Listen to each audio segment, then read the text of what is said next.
ఇరాన్లో తీవ్రమైన ఉద్రిక్తత నెలకొంది. అమెరికాకి పిచ్చి పట్టిందంటోంది ఇరాన్లో విధ్వంసం ఆపకపోతే గల్ఫ్ కంట్రీస్ ని సమాధి చేస్తామని ఐఆర్జీసీ కూడా వార్నింగ్ ఇస్తోంది. హార్ముజ్ ని టచ్ చేయడం ట్రంప్ తాతల తరం కూడా కాదంటోంది ఐఆర్జీసీ. బహ్రెయిన్, కువైట్ లో ఇరాన్ బీభత్సం సృష్టిస్తోంది. ఇరాన్లో బ్రిడ్జిల పేల్చివేసినటువంటి ఘటన వెంటనే ఆ కంట్రీస్ పై విరుచుకుపడింది IRGC.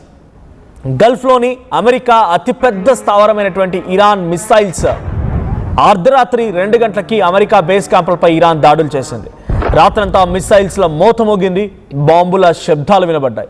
అమెరికాని close చేస్తామంటోంది IRGC. Petrol, gas ధరలు మళ్ళీ ఆకాశాన్ని తాకే అవకాశం ఉందని క్లియర్గా చాలా స్పష్టంగా చెప్తోంది ఇరాన్. ఒకసారి మనం ఎక్కడెక్కడ అటాక్స్ జరిగాయో కూడా చూద్దాం. సో ఆ బిగ్గెస్ట్ అటాక్స్ మనం చూస్తున్నాం. సో ఇప్పుడు దాకా చెప్పినట్టుగా అమెరికా ముందుగా ఇరాన్ పై అటాక్ చేసింది. ఇరాన్ ఉన్నటువంటి Bandar Abbas, Qeshm port, Kharg port, Bandar Khamir బ్రిడ్జ్లని కూల్చివేయడం, గరివే బ్రిడ్జెస్ని కూల్చివేయడం, ట్రాన్స్పోర్టేషన్ మోడ్స్ని పేల్చివేయడం, డ్రోన్ సిస్టమ్ ఫెసిలిటీస్ని పేల్చివేయడం, ఎయిర్ డిఫెన్స్ సిస్టమ్ని, రాడార్ సిస్టమ్ని ఒకటా రెండా రాత్రంతా మోత మోగింది ఇరాన్లో కూడా. దానికి ప్రతీకార చర్యలో భాగంగా ఇరాన్ కూడా దాడి చేస్తూ బహ్రెయిన్లో ఉన్నటువంటి జుఫైర్ బహ్రెయిన్ ప్రాంతంలో ఉన్నటువంటి జుఫైర్ దగ్గర US 5th fleet headquarters naval base ఇది. సో యుఎస్ సంబంధించి నావల్ బేస్ అక్కడ రాత్రి అటాక్ చేసింది తమ బాలిస్టిక్ మిసైల్ డ్రోన్లతో ఇరాన్. దీని కారణంగా Iran missile and drone launch చేయడంతో ఆ 5th ఫ్లీట్ హెడ్ క్వార్టర్స్ మొత్తం కూడా పాక్షికంగా దెబ్బతిన్నట్టు తెలుస్తోంది. కానీ దీన్ని యుఎస్ కన్ఫర్మ్ చేయట్లేదు. ఇంకా ఎస్ మా దగ్గర ఈ అటాక్ జరిగింది, ఈ అటాక్ని మేము తిప్పికొట్టామని చెప్తోంది. కానీ ఆ అఫీషియల్ డిస్ట్రక్షన్ని, అక్కడ జరిగిన నష్టాన్ని మాత్రం ఎక్కడ కూడా అఫీషియల్గా అమెరికా ఇంకా అనౌన్స్ చేయలేదు. కానీ ఐఆర్జీసీ ఏం చెప్తోందనంటే మేము రాడార్ సిస్టమ్ని, కమ్యూనికేషన్ ఫెసిలిటీస్ని మొత్తాన్ని కూడా డ్యామేజ్ చేస్తామనేది ఐఆర్జీసీ చెప్తున్నమాట. This is the first instance బహ్రెయిన్లో US 5th fleet naval base పైన అటాక్ చేయడం అనేది ఇరాన్. సో నెక్స్ట్ చూస్తే ఖతార్లో కూడా అల్ ఉదీద్ ఎయిర్ బేస్, ఇది the biggest largest air base in Gulf countries. So largest military air base ఇది. So Gulf countries ఉన్నటువంటి అతిపెద్ద ఎయిర్ బేస్, మిలిటరీ బేస్లో ఇది ఒకటి అమెరికాకి.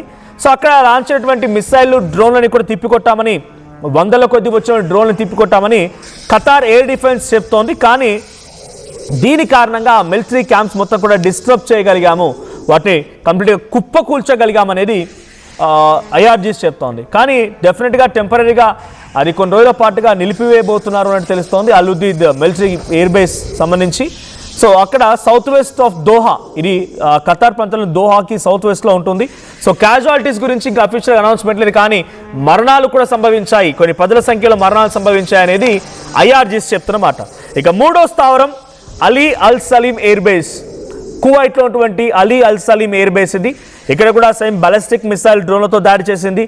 So Kuwait air defence system దాన్ని ఇంటర్సెప్ట్ చేసే ప్రయత్నం చేసింది, కానీ వాటిని అడ్డుకోలేకపోయింది. దీంతో ఆ మిలిటరీ స్థావరాల పైన డ్యామేజెస్ జరిగినట్టుగా అసెస్ చేసింది, అఫీషియల్గా అనౌన్స్మెంట్ కూడా చేసింది. ఇక US military facilities in Jordan, primarily around అక్రాజ్ ఎయిర్ బేస్, దాన్ని ఏమంటారు Azraq air base in eastern Jordan. So Azraq air base పైన అటాక్ జరిగింది. యుఎస్ మిలిటరీ ఎయిర్ బేస్ ఇది, జోర్డాన్లో ఉన్నటువంటి అజ్రాక్ ఎయిర్ బేస్. అక్కడ సుమారుగా 6 చనిపోయినట్టు తెలుస్తోంది. కొంతమంది సివిలియన్స్ కూడా చాలా తీవ్రంగా గాయాలయ్యాయి బికాస్ ఆఫ్ ఆ డెబ్రీస్ పడిపోవడం మూలంగా. ఆ అటాక్తో పైనటువంటి ఆ బిల్డింగ్ కుప్పకూలిపోవడంతో కొంతమంది కింద ఉన్నటువంటి సామాన్య జనం కూడా గాయపడినట్టుగా ఐఆర్జీసీ చెప్తోంది. దీన్ని జోర్డాన్ కూడా కన్ఫర్మ్ చేసింది. సో ఈ స్థాయిలో అటాక్స్ జరుగుతున్నాయి. ఇందాక చెప్పినటువంటి 4 దేశాలు, ఒకటి కువైట్, ఖతార్ అండ్ జోర్డాన్, మరోవైపు బహ్రెయిన్. ఈ ప్రాంతాల్లో, ఈ దేశాల్లో ఉన్నటువంటి ఎయిర్ బేసెస్ పైన, నావల్ బేసెస్ పైన వరుసగా రాత్రి మోత మోగించేటువంటి విధంగా ఇరాన్ తమ మిసైల్స్ను ఉపయోగించింది. దానికి ఆ అటాక్ ఉపయోగించిన దాంట్లో బాలిస్టిక్ మిసైల్స్ ఉన్నాయి, డ్రోన్స్ ఉన్నాయి, క్రూజ్ మిసైల్స్ ఉన్నాయి. కొన్ని డైరెక్ట్గా రీజనల్ పోర్ట్స్ పైన అటాక్ చేయడం కోసం బిలో ద సీ కూడా వాళ్ళు అటాక్ చేసే సందర్భాలు ఉన్నాయి. సో ఇక్కడ Bahrain, Qatar, Kuwait and Jordan 4 ప్రాంతాలపై అటాక్ జరిగింది.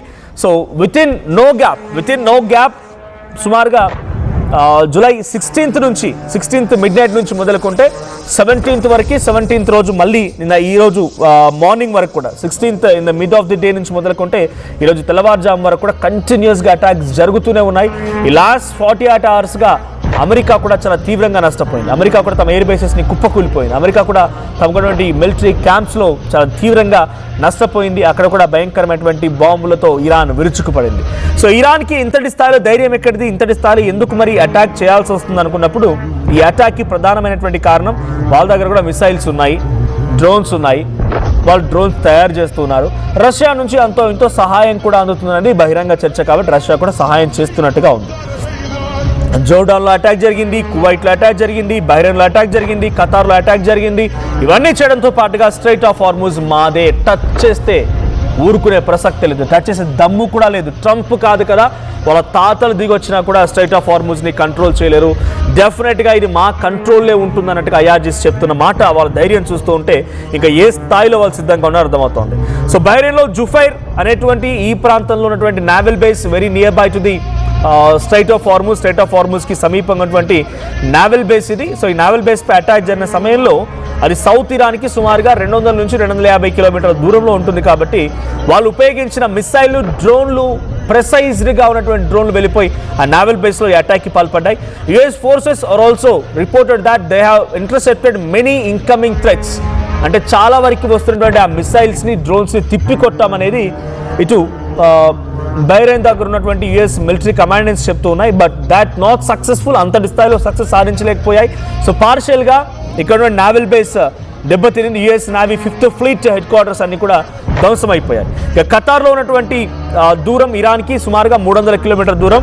సో అక్కడ కూడా సెంట్రల్ కమాండెంట్స్ ఏం చెప్తున్నారంటే, ఇక్కడ దోహా దగ్గర జరిగినటువంటి అలుదీద్ ఎయిర్ బేస్ అనేది మాకు చాలా పెద్ద కీలకమైనటువంటి ఎయిర్ బేస్, అమెరికా గల్ఫ్ కంట్రీస్లో ఏర్పాటు చేసుకుంది. సో ఈ ఎయిర్ బేస్ పైన ఎప్పుడైతే ఇరాన్ అటాక్ చేసిందో దీన్ని మనం చాలా తీవ్రంగా పరిగణిస్తున్నాం. డెఫినెట్గా అంతకంతకు అనుభవించక తప్పదనేది యుఎస్ సెంట్రల్ కమాండెంట్స్ చెప్తున్నమాట. వాళ్ళు అక్కడ ఉపయోగించింది క్రూజ్ మిసైల్స్ ఉపయోగించారు దీనిపై అటాక్ కోసం. సో ఖతార్ కూడా ఎయిర్ డిఫెన్స్ సిస్టమ్ని యాక్టివేట్ చేసింది. ఖతార్ దాన్ని తిప్పికొట్టే ప్రయత్నం చేసింది, కానీ not that successful. Al Udeid air base కొన్ని రోజుల పాటుగా నిలిపివేయక తప్పదు అనేది వాళ్ళు చెప్తున్నమాట. ఇక కువైట్లోని అలీ అల్సీమ్ ఎయిర్ బేస్లో కూడా సుమారుగా 300 kilometres far away from the Iran. So Iran దానికోసం క్రూజ్ మిసైల్స్ని ఉపయోగించింది. దాన్ని తిప్పికొట్టడంలో కూడా కువైట్ కొంత ప్రయత్నం చేసిన ఏమాత్రం ఉపయోగం లేకుండా పోయింది. ఇక చివరిగా జోర్డాన్లో ఉన్నటువంటి మరొక కీలకమైన ప్రాంతం, సుమారుగా ఇది 1000 కిలోమీటర్ దూరంలో ఉంది ఇరాన్కి. సో ఇరాన్కి 1000 కిలోమీటర్ దూరం ఉన్నటువంటి ఈ ప్రాంతం పైన, జోర్డాన్ ఉన్నటువంటి యుఎస్ యూజ్డ్ మిలిటరీ ఫెసిలిటీస్ పైన, అంటే అజ్రాక్ అనేటువంటి ఎయిర్ బేస్ పైన అటాక్ జరిగినప్పుడు జోర్డాన్ దాన్ని తిప్పికొట్టే ప్రయత్నం చేసింది. But not that successful. దీనిపైన వాళ్ళు లాంగ్ రేంజ్ బాలిస్టిక్ మిసైల్స్ని ఉపయోగించినట్టు తెలుస్తోంది. Very long range ballistic missiles సుమారుగా 1000 నుంచి 1500 కిలోమీటర్ దూరం టార్గెట్స్ని కూడా ఛేదించగల సామర్థ్యం ఉన్నటువంటి ఫతేహ్ బాలిస్టిక్ మిసైల్స్ని వాళ్ళు ఉపయోగించారు. సో ఇరాన్ వైపు నుంచి ఆ ప్రయోగం సక్సెస్ అయిందని చెప్పాలి. సో 4 ఎయిర్ బేస్, వాళ్ళ వైపు నుంచి ఒక 3 బ్రిడ్జ్లను కూల్చేసి వాళ్ళని పూర్తిగా స్ట్రైట్ ఆఫ్ హార్ముజ్ అటువంటి డ్రోన్ ఫెసిలిటీస్ని, బాలిస్టిక్ మిసైల్ ఫెసిలిటీస్ని, అంటే ఓ వేర్ హౌస్, ఓ గోడౌన్ అనుకోండి, ఆ డ్రోన్లని మిసైల్స్ స్టోర్ చేసే గోడౌన్ల పైన అమెరికా అటాక్ చేస్తే దాన్ని తిప్పికొట్టేటువంటి క్రమంలో 4 ఎయిర్ బేసెస్ని ఇరాన్ పేల్చగలిగిందనంటే ఏ స్థాయిలో వాళ్ళ సామర్థ్యాన్ని పెంచుకుంటూ వెళ్తున్నారు, ఏ స్థాయిలో వాళ్ళకి మద్దతు వస్తుందో మనం ఊహించవచ్చు, ఎక్స్పెక్ట్ చేయొచ్చు. చర్చలు మొత్తం కూడా ఫుల్ స్టాప్ పడింది. There is no peace talks again. ఇక పీస్ టాక్స్ లేవు. ఈసారి తేల్చుకోవాల్సిందే, ఇరానా అమెరికా, నువ్వా నేనా, లేదా నువ్వానైనా ఉండాల్సిన ఎవరో ఒకరు ఉంటే తప్ప యుద్ధం ఆగదన్నట్టుగానే వాళ్ళు భావిస్తూ యుద్ధంలోకి దిగుతున్నారు. మరి స్ట్రైట్ ఆఫ్ హార్ముజ్ ప్రస్తుతానికైతే ఇంకా ఇరాన్ కంట్రోల్లోనే ఉంది. దాన్ని విడిపించడం కోసం అమెరికా ఇంకా ఎటువంటి ప్రయత్నాలు చేయబోతోంది. ఇప్పుడు ఈ ఎయిర్ బేసెస్ అటాక్ని అమెరికా ఎలా తిప్పికొడుతుందో చూడాలి.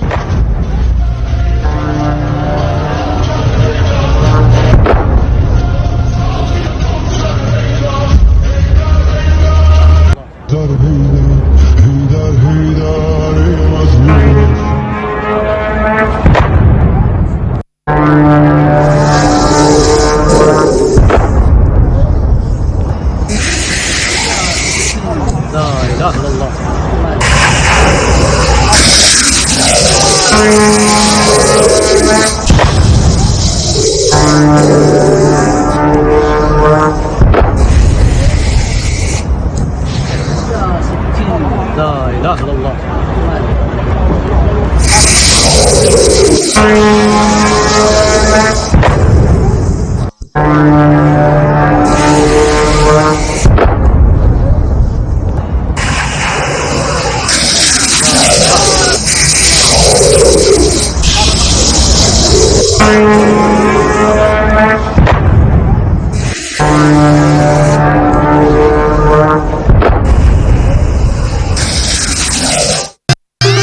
I'm Rishabh, a digital marketing strategist and a football player. I refuse to be one. At Anurag University, be everyone you dream to be. Making the right choice. KL Global Business School. Pure in its form with grace made noble.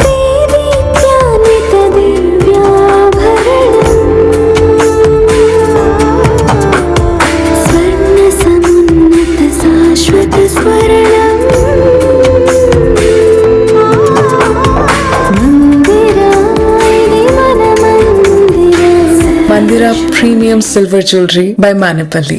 అందరికీ నమస్కారం. నేను మీ అనసూయ భరద్వాజ్. ఆషాఢ మాసం సందర్భంగా మన కాసం fashions AP and తెలంగాణలోని 24 stores లో సరికొత్త offers తో మీ ముందుకు వస్తుంది. అంతేకాదంలో ఈ ఆషాఢ మాసంలో మన ప్రత్యేకత కిలో చీరలు కొనండి, అరకిలో చీరను ఉచితంగా పొందండి. ఏం కొన్నావురా? అమ్మకి 10, అత్తమ్మకి 6, అమ్మమ్మకి 4 కేజీలు చీరలు మావా.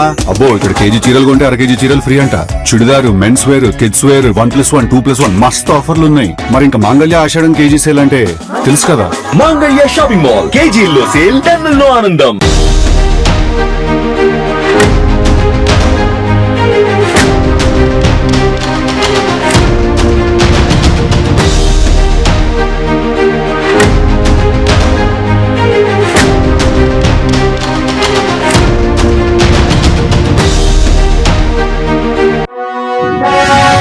నీట్ 2026 ఫలితాల్లోనూ శ్రీ చైతన్య తన ఆధిపత్యాన్ని కొనసాగించింది. ఓపెన్ కేటగిరీలో all India 3rd rank, 9th rank తో పాటు తెలుగు రాష్ట్రాలు సాధించిన ఆల్ ఇండియా ఓపెన్ కేటగిరీలో టాప్ 10లో 8 ర్యాంకులు ఒక్క శ్రీ చైతన్యవే.